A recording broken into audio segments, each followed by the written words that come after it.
Bom, meu nome é Nilo Teixeira de Oliveira, bom dia para todos. Eu resolvi gravar essa minha fala porque é um desabafo. Não tenho mais condições de ficar aguentando Lula e Bolsonaro e terceira via. Esquece terceira via, esquece terceira via, certo? Que os candidatos todos concorram, né? E cada um vai trabalhar com o seu partido. Esquece, não vai ter, não tem, não existe. Que tenha Bolsonaro, Lula, Simone Tebet, Ciro Gomes, Dória, todo mundo. Cada um concorra do jeito que achar melhor.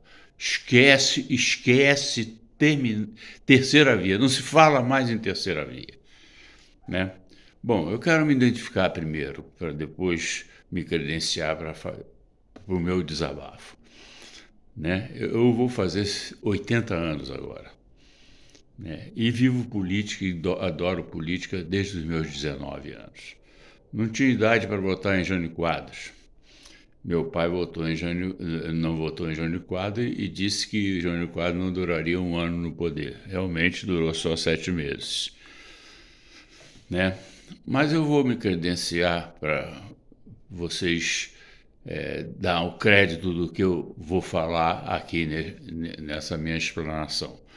A minha fala vai ser dirigida para os jovens, porque os jovens não conhecem quase nada da política e do passado. É importante o passado para você se posicionar no presente e poder projetar seu futuro. Seja ele qual for, profissional, político, tudo, viver a sua vida. É bom você ver o passado, os erros e o que você pode projetar do presente para o futuro, e então é fundamental que você conheça o passado da política brasileira, de alguns presidentes, não é? Então eu vou me credenciar mostrando primeiro um documento da nomeação do meu primeiro emprego, né? Eu tinha 20 anos. Foi na época do parlamentarismo, que foi criado como um arranjo para dar posse ao Jango Goulart, certo? Isso eu vou explicar direitinho. Mas aqui está o documento, certo? Vocês podem notar, não sei se está dando para ver a data, 22 de novembro de 61, certo? 61, certo? E tem 3 assinaturas. A maior, a do meio e a última. A primeira assinatura é de Jango Goulart, essa grande. A segunda assinatura é de Tancredo Neves, primeiro-ministro. E a terceira é de Antônio de Oliveira Brito, foi o ministro que eu fui trabalhar. Foi nomeado ministro da Educação na época. Está aí um documento original. Esse documento é original, é da Presidência da República. Posso abrir aqui para vocês verem o carimbo, tudo direitinho. Tá? É da Presidência da República, ok? Entende? É um decreto de nomeação, da minha nomeação. Certo? Depois, posteriormente, tem outras designações, que aqui é de 63, do Antônio de Oliveira Brito, ministro do Jango Goulart.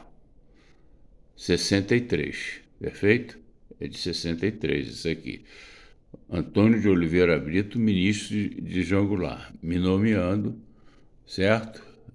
Fazendo a minha nomeação para o gabinete dele. Ok? Isso em 63.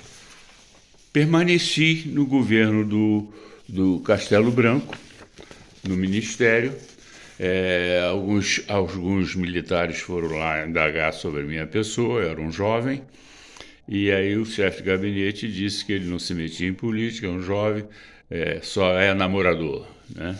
Exatamente, tinha uma boa aparência física e me perdi por aí, namorei muito e esqueci do meu lado profissional.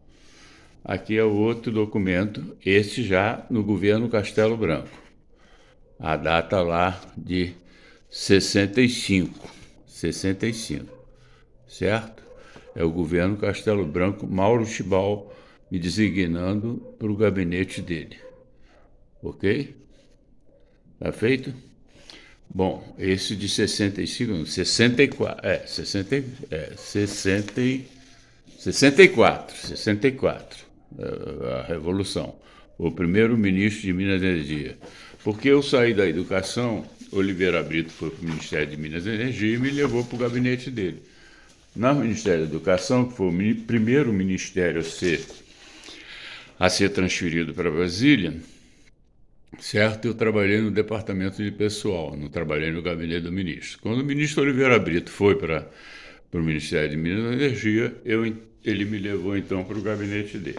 Aqui é outra nomeação em 65, 64, 65, do Mauro Tibau, mudando só a minha função, certo? Está aqui 65, ok? Bom, eu estou mostrando isso para os senhores que, porventura, assistirem esse meu desabafo, vão verificar que eu tenho credencial para falar sobre o que eu vou falar. Primeiramente, eu vou falar desse cidadão aqui, que está na foto com minha mãe de estampado, na foto com ela, Juscelino Kubitschek de Oliveira, certo? Juscelino Kubitschek de Oliveira, né? Foi o maior presidente que esse país teve. Ele redescobriu o Brasil. Sofreu horrores para tomar posse e vocês vão perceber que na minha palestra tem sempre os militares envolvidos, sempre, certo? E para ele tomar posse, porque o programa de trabalho dele, ele se elegeu dizendo que ia mudar a capital do país, do Rio de Janeiro para o Centro-Oeste, para Brasília, criar Brasília. Brasília, ela está posicionada no centro geográfico do país. Ela está no meio do país. E isso já há algum tempo já se falava em botar essa capital aí. Não foi Juscelino que inventou isso. Só Juscelino fez isso. E sofreu horrores, porque o carioca, eu sou carioca, começou a falar tudo e brigar e armar uma confusão. Não pode tirar a capital do Rio de Janeiro, emprega o dinheiro aqui no Rio de Janeiro, certo? Vai dar de boba, vai dar de besta, porque todos nós, um é carioca, um é catarinense, um é isso, um é aquilo, outro é paulista, outro é mineiro, todos nós somos barristas. E não gostamos que façam crítica dos nossos estados. Isso é natural, né?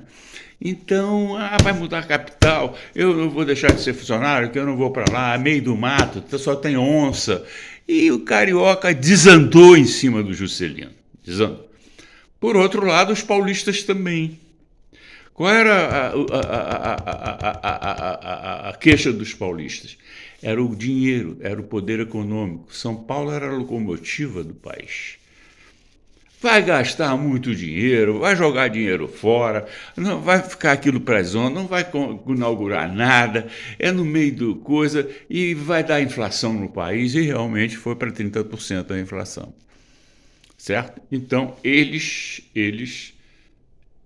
guerrearam o Juscelino. Tanto é, para o Juscelino tomar posse, eleito Juscelino, quem garantiu a posse do Juscelino, foi o general Henrique Teixeira Lott. Foi o general Henrique Teixeira Lott, um carequinha, certo, que garantiu o Juscelino tomar posse. Garantiu isso, né? Empossado o Juscelino, ele começou já a tomar as providências para a transferência da capital para o Centro-Oeste. Trouxe pessoal do Nordeste, fez toda a infraestrutura, criou uma cidade chamada Cidade Livre e começou a tocar a obra. E disse que ia inaugurar Brasília em 5 anos, que era o mandato dele. Que é um mandato correto, 5 anos sem reeleição. É o correto. 5 anos sem reeleição. Aí, conclusão. Desde essa época eu penso assim, desde rapazinho. 5 anos sem reeleição. Não se falava em reeleição, né? Bom, aí Juscelino sofreu com isso tudo durante a Constituição de Brasília, que o pessoal estava vendo que a coisa estava indo, né? Sofreu dois movimentos revolucionários e contra o Juscelino, com participação dos militares. Tanto é que, uma ocasião, eu fui a um churrasco no Jacarepaguá e na casa de um tenente da aeronáutica que participou de dos movimentos. Então teve dois movimentos, Jacareacanga e Aragás, no governo Juscelino. Dois movimentos sérios. Bolsonaro é pinto perto do Bolsonaro só fala da imprensa, que é perseguido, que é isso e aquilo. É pinto do que o Juscelino enfrentou. Certo? Depois, Juscelino, então, as Forças Armadas o Exército Aeronáutico, condenar os oficiais e os militares que participaram desses movimentos, né? E Juscelino perdoou a todos eles, deu anistia a todos eles. Não sofreram nenhuma perseguição, não sofreram nada. Juscelino era um homem de alta grandeza, estava acima disso tudo, né? E inaugurou Brasília. Eu mesmo fui morar lá, morei num prédio onde tudo era barro vermelho, fui morar lá em 62.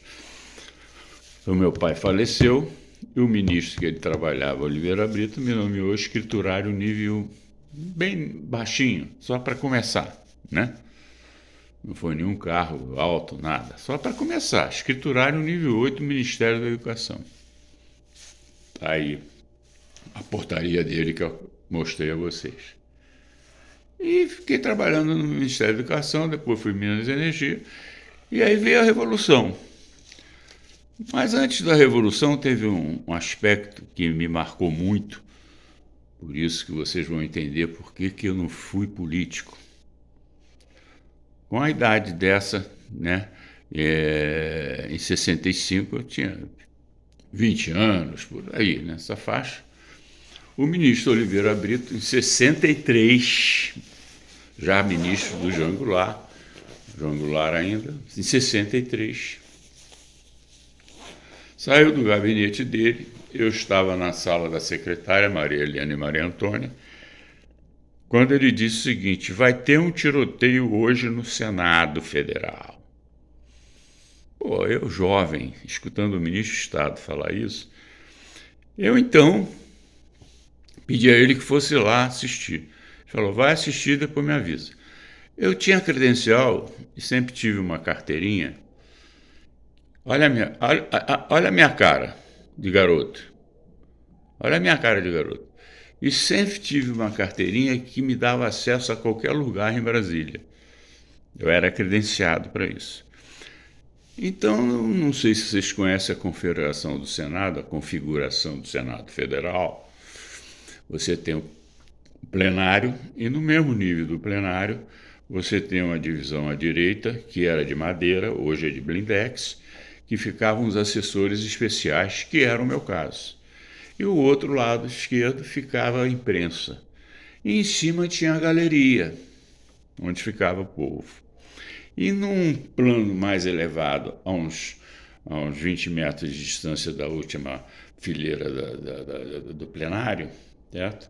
Ficava a mesa da diretora do Senado. Cada lado tinha um púlpito, que quando o senador queria dar visibilidade ao seu discurso, ia nesse púlpito, então todo mundo prestava mais atenção. Ou então ele fazia o discurso da bancada dele mesmo. E eu fui assistir e sentei por muito tempo na primeira fila logo, quase encostado à divisória de madeira. Depois da divisória de madeira, quase encostado, 1 metro de distância, tinha as bancadas dos senadores. E na minha frente, a 2 metros de mim, estava o senador Calara do Acre, primeiro mandato. Senador Calara do Acre, primeiro mandato. Eu, então, Fiquei olhando quando o Collor, o pai do Collor, a promessa era o seguinte: o Silvestre Pérez, senador de Alagoas também, junto com o pai do Collor, Arnold de Mello, soube que o Arnold de Mello ia fazer um discurso, um pronunciamento, denigrindo o Silvestre Pérez no estado dele. Bom, naquela época, para vocês terem uma ideia, os senadores, alguns de alguns estados, andavam armados. Aí sempre num revólver pequeno, 32, né, que botava no cano da meia, que era cano comprido. Alguns senadores de alguns estados, não vou nominar os nomes, nem os estados, né? Mas aí o Silvestre Pérez era tido como um pistoleiro profissional. Ele usava um 45. Eu tenho horror à arma. 45 é um revólver enorme, cromado, cabo de maripero, e era um exímio atirador. Certo? Para exagerar, é claro, para exagerar, é um cara que podia acertar uma mosca voando. Para exagerar, evidentemente. Aí ele sentou lá na última fileira, que tem uma distância do púlpito onde o Arnold de Mello ia fazer o pronunciamento, de 20 metros, mais ou menos. E ao lado direito do Silvestre Pérez sentou o João Agripino, senador pela Paraíba, para conter o ímpeto do Silvestre Pérez. Já estava tudo armado. Nisso, o pai do Collor e eu ficando olhando assim, para um lado e para o outro, o pai do Collor começou a fazer o tal pronunciamento. E realmente denegrindo e criticando o senador Silvestre Pérez. De repente, rápido, isso foi uma coisa rápida, o senador Silvestre Pérez levanta rápido, com o revólver já em punho, para atirar no pai do Collor. Aí o senador João Agripino, que estava do seu lado direito, pegou o braço dele aqui assim, ó, com as duas mãos, o direito, e jogou para o alto. Ele deu 2 tiros, deu 2 rombos na cúpula do Senado, no teto lá. Aquilo é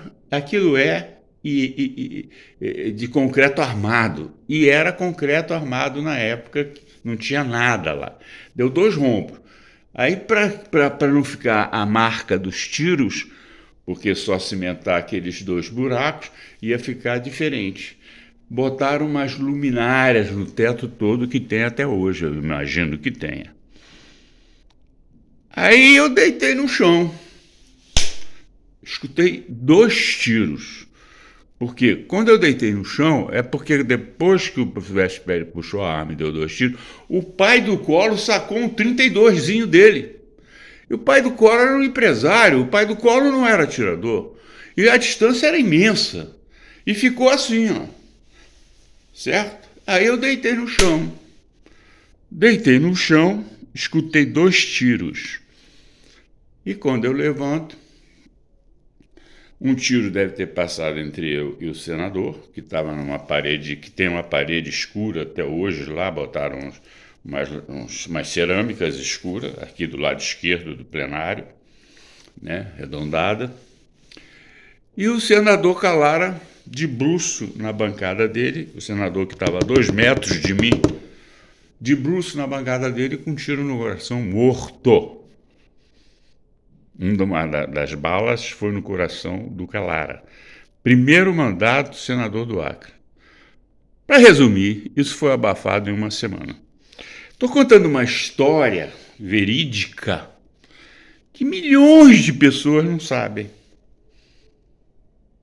Agora, eu, rapazola, vendo essas coisas, a partir daí eu perdi não o sabor pela política, mas a vontade de ser político, né? Aí vamos adiante, né? Veio então para tomar o Jânio Quadros. Eu vou dar ênfase a 3 presidentes que têm os mesmos temperamentos. São temperamentos ditatoriais. Eu vou dar mais ênfase a esses 3 presidentes, que é o Jânio Quadros, o Collor e o Bolsonaro. Tem a mesma. Tanto é que o Collor hoje está de braço dado com o Bolsonaro. Os olhares deles são iguais, eles ficam com os olhos parados de vez em quando assim. Eles são muito parecidos. Ele está de braço dado com o Bolsonaro. Vocês podem notar isso, né? Então o que acontece? Quando o Jânio, que teve quase maioria, veio a eleição, o Juscelino passou para o Jânio Quadros. Veio a eleição e quando o Jânio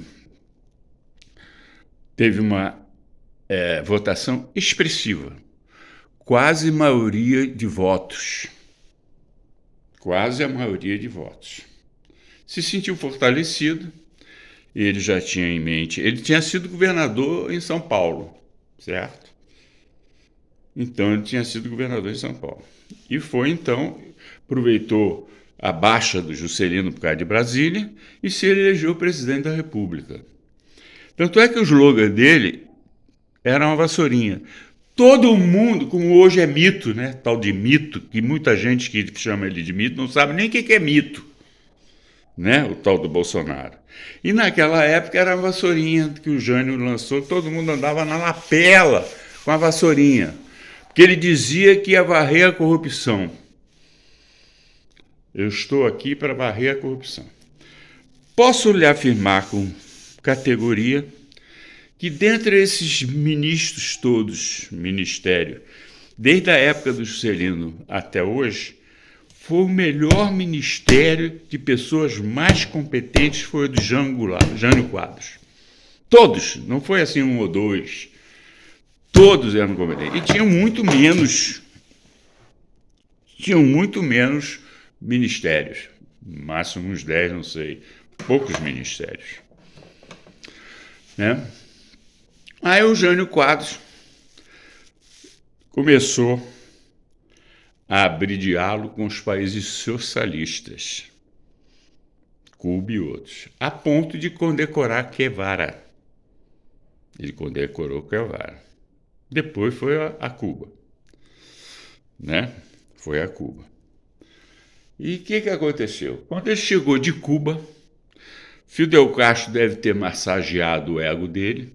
Pô, você com a votação que teve no seu país, você chega lá, pede demissão e depois assume, o povo lhe bota de novo no poder. Já com a outra roupagem. Entendeu como é que é? Aí o Jânio, quando voltou da viagem de Cuba, sem consultar nenhum assessor e nenhum ministro, foi da cabeça dele, porque ele tinha um viciozinho igual do Lula, gorozinho. O Jânio gostava de um goró. Eu digo isso, e vou fazer um parêntese nesse meu desabafo, porque um primo da minha mãe, General Nilo Augusto Guerreiro Lima, eu tenho o mesmo nome desse primo dela, minha mãe morava com eles, ele e casado com a Carmen, né, morava com eles, era solteira. Eu nasci em 42, casou com meu pai e eu nasci em 42. Esse primo foi, olha a coincidência, veio para Blumenau para nacionalizar Blumenau em 38, porque o Pireto do bar falava alemão e a missa era toda em alemão, como é mais ou menos Palmeirou de hoje. Ele veio para nacionalizar, em 38 isso. Bom, então eu estou lhe falando e contar uma história para vocês que ninguém sabe. Ninguém sabe. E se souber e falar, vai mentir. Porque não vai contar do jeito que eu vou contar agora, nesse momento. Do governo Jânio Quadros. Esse primo da minha mãe, general, comandava São Paulo. Fez amizade com Jânio Quadros. E trabalhou pela eleição do Jânio Quadros. Botou a farda no cabide e foi trabalhar para a eleição. A amizade era de tal forma que ele e Jânio Quadros jogava baralho de testa, um com o outro. Era esse ponto. Nisso, o Jânio Quadros eleito. Nós já estávamos morando em Brasília, vendemos uma casa, eu e minha mãe, para mobiliar o apartamento. E o Nilo foi chamado pelo Jânio Quadros para conversar com o Jânio Quadros, com ele. Então ele foi lá para casa. Eu, rapaz, escutando o que ele estava dizendo. O Jânio me chamou, eu vou ter uma audiência com o Jânio e tá, e tá. E foi para a audiência. De repente, à tardinha, volta o Nilo nervoso e contou como é que o desenrolar desta audiência. E aí que é um fato que vocês e ninguém sabe. Que vocês e ninguém sabe. Só eu que sei, ou alguém que o Jânio deve ter contado, ou coisa nesse sentido. Nem presidente da República sabe. Na ocasião, existia os diários associados. O que era isso? Era um conjunto de 3, 4 jornais que formou o Diários Associados, administrado pelo João Calmon, que foi senador. E o dono disso, na época, era Assis Chateaubriand. Ele que tinha essa comunicação, esses diários associados na mão. Era o dirigente geral disso tudo. Assis Chateaubriand, que foi embaixador na Inglaterra. Bom, aí ele condecorando Guevara, Assis Chateaubriand já botou com a pulga atrás da orelha. Numa sociedade muito conservadora, começou a criticar o Jânio Quadros. Mas a conversa, que eu fugi um pouco do assunto, com o general Nilo, teve o seguinte teor. Primeiro que o general, falando lá em casa, cheguei lá, fiquei esperando 1 hora para ele me atender, um amigo e tudo, fiquei 1 hora sentado para ele me atender. Me atendeu e me fez uma proposta ridícula. O Jânio Quadros chegou para ele e disse o seguinte: eu quero criar um departamento de comunicações. Falar em comunicações naquela época precisa ter uma visão de futuro. Eu quero criar um departamento de comunicações, vou botar esse departamento no Ministério de Viações e Obras Públicas e quero que você seja o chefe. Quando ele falou isso para o Nilo ficou nervoso. Eu não sei o que você está falando, comunicações. Eu sou um militar de infantaria, certo? E comunicações, eu não entendi nada disso. Talvez o Nilo estivesse esperando por uma coisa melhor no primeiro escalão e teve essa surpresa, que para ele foi desagradável, o convite. E ficou nervoso com o Jânio Quadros. Aí o Jânio Quadros chegou para o Nilo, espere que eu vou te dar o argumento por que eu quero criar esse departamento. Pois não, diga, o que você quer criar esse departamento? Eu quero criar esse departamento porque o homem que detiver o poder das comunicações no país vai interferir no país, vai mandar no país. Certo? E eu quero acabar. Eu quero liquidar Assis Chateaubriand. Isso o Jânio para o general.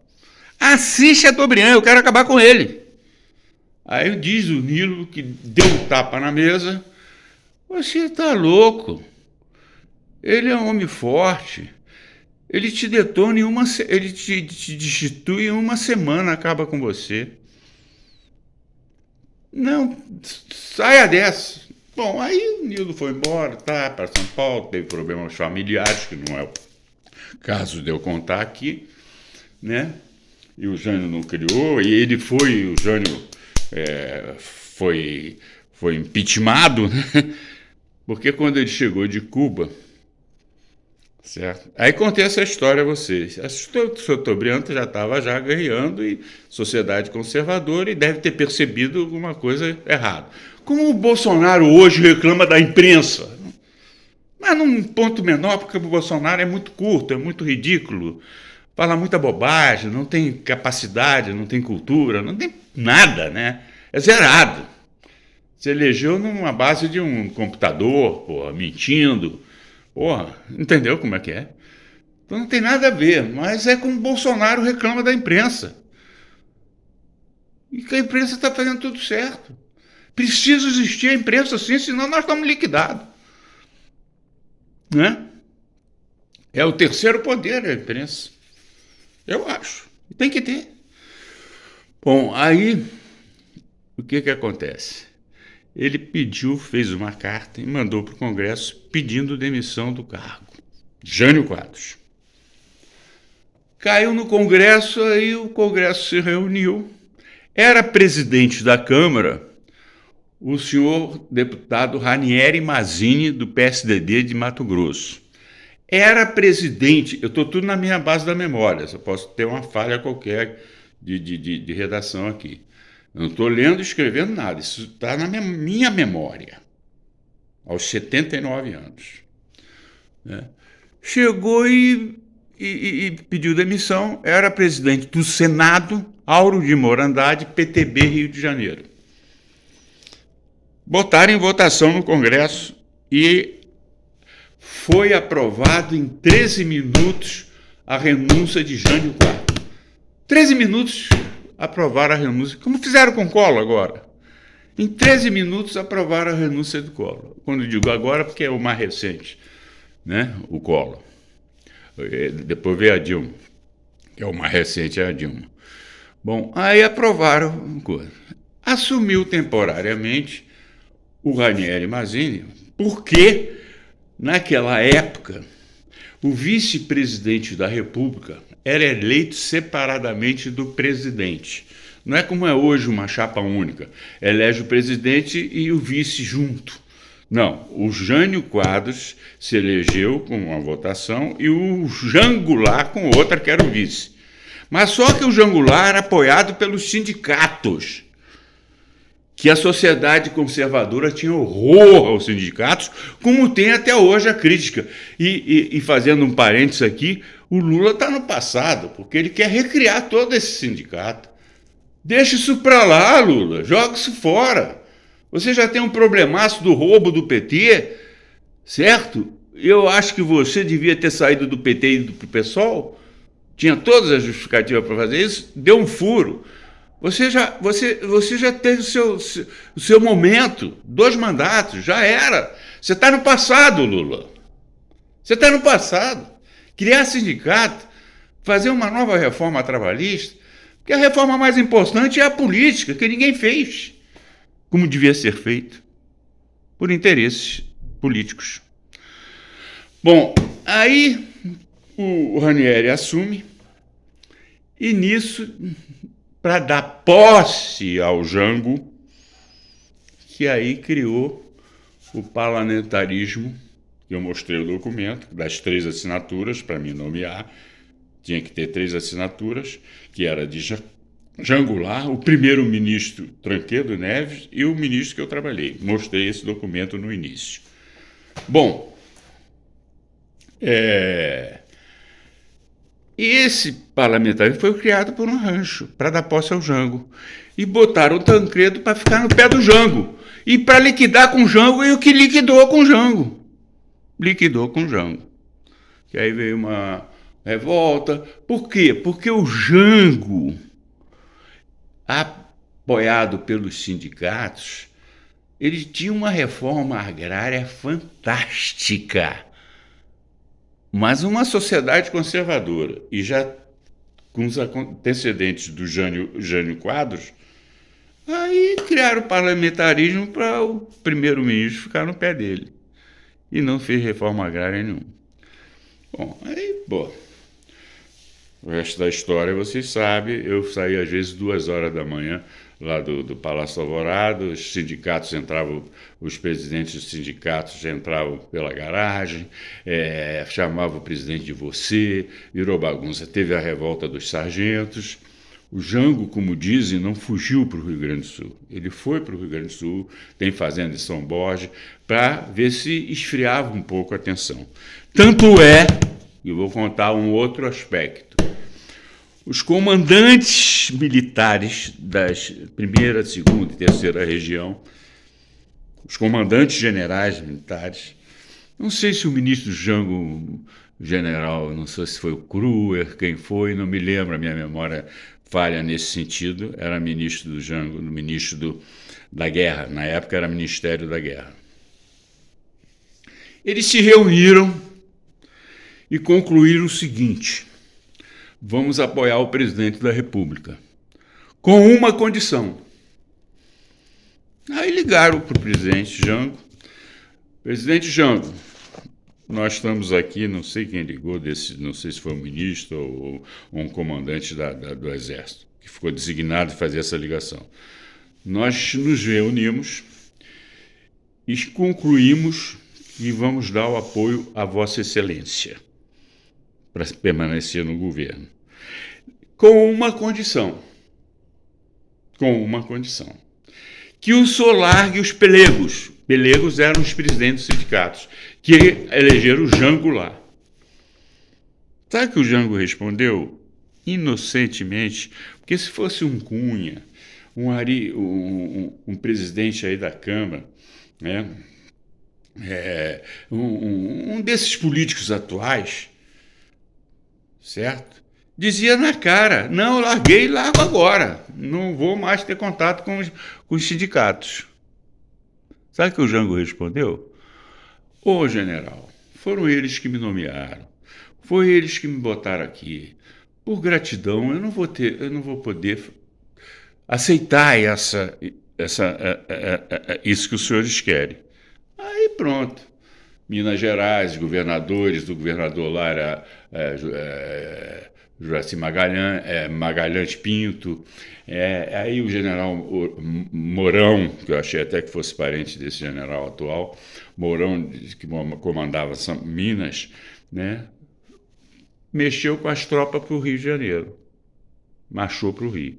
Aí o resto vocês sabem, eu não vou entrar nesses detalhes. Você está entendendo? Tem muito detalhe ainda para falar. Bom, o que aconteceu? Aconteceu que o Jango lá foi destituído e assumiu uma junta militar, né? E governou por algum tempo a junta militar. E ficaram aí 25 anos. Na realidade, o primeiro ministro militar, Castelo Branco, tinha em mente, e com toda a certeza da vida, tinha a intenção, certo, de em 65 entregar, ia ser eleição, entregar para a sociedade civil. Eu não tenho dúvida, porque eu convivia com o Castelo Branco todas as semanas, Nilo. Eu estava com o presidente Castelo Branco toda semana, não decidi nada não, só levava um documento, porque na época a proposta tinha uma reunião do Conselho de Segurança Nacional, todas as quartas-feiras, e um dos quesitos era a encampação das hidrelétricas estrangeiras no país. E eu, como era do gabinete e tinha credencial para isso, do Ministério de Minas e Energia, e era o meu ministro Mauro Tibal, de Minas Gerais, um engenheiro da CEMIG, que estava fazendo esse projeto, né, esses relatórios, quando, na realidade, o que tinha que fazer? Foram feitas 4 reuniões dessa do Conselho para este assunto, né, também. E eu, para que fosse publicado na imprensa nacional, quem levava as minutas do relatório era eu para o presidente da República rubricar para poder sair no Diário Oficial. Aí o comandante da época, o general da época, Nilo, o presidente está esperando. Aí eu fui lá, bom dia, presidente, só isso, bom dia, presidente, ele assinava e para ser publicado no Diário Oficial. Era essa a minha função, por isso que eu estou dizendo que toda semana eu estava com o presidente Castelo Branco. Que se tivesse ficado 10 anos nesse país, esse país moralmente seria outro. Moralmente seria outro. Certo? Bom, eu vou dar uma pausa para continuar essa gravação, porque ela tem ainda uma distância. Ainda tem alguma coisa para se falar interessante, muito interessante. Esse desabafo é para os jovens que vão votar agora nessa eleição. É para orientar os jovens, certo? É aquilo que eu já falei, acho que já falei no início, não tem que ter terceira via nenhuma. Esquece terceira via. Não vai dar certo, é só enrolação.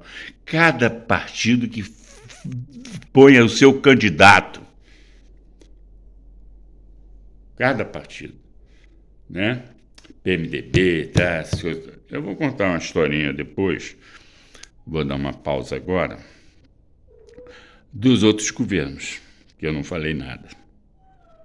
E coisas que eu assisti, eu vivenciei. Governo Sarney, inclusive, que o meu caro Sarney, que eu gosto muito dele, ele sempre foi muito atencioso comigo, não tenho o que falar dele, mas tem os erros políticos que os políticos cometem. Ele vai saber agora por mim um dos erros que eu acho que ele cometeu. Então eu vou dar uma pausa agora, por favor.